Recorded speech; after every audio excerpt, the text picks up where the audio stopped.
El nostre vot serà un vot de confiança i, per tant, votarem a favor perquè creiem que això serà en benefici dels nostres ciutadans i ciutadanes.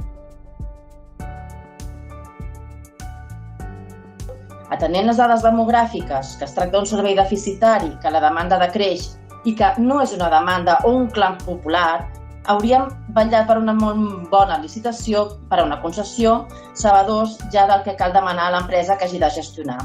Però creiem que amb la gestió directa podem estar hipotecant el nostre ajuntament davant d'un futur incert en aquest àmbit. Ara ens reunim amb la policia local, ara ens reunim amb els veïns. Aquestes dues accions, entre altres, les proposàvem en la moció i ens van dir que ja ho estaven fent. I no era així. No ho estaven fent. Estaven duent a terme unes accions que, repetim, ha quedat palès que no eren ni són suficients. S'han iniciat uns tallers de civisme, benvinguts siguin.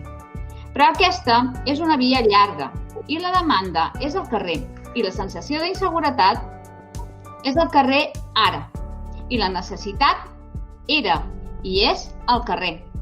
En trobem ja amb dos plens que la informació completa la rebem els dilluns previs a ple, no els divendres com era habitual. Diferents veïns del carrer Antoni Gaudí, dalt de tot, es queixen dels sorolls i del trànsit dels autobusos que passen per allà.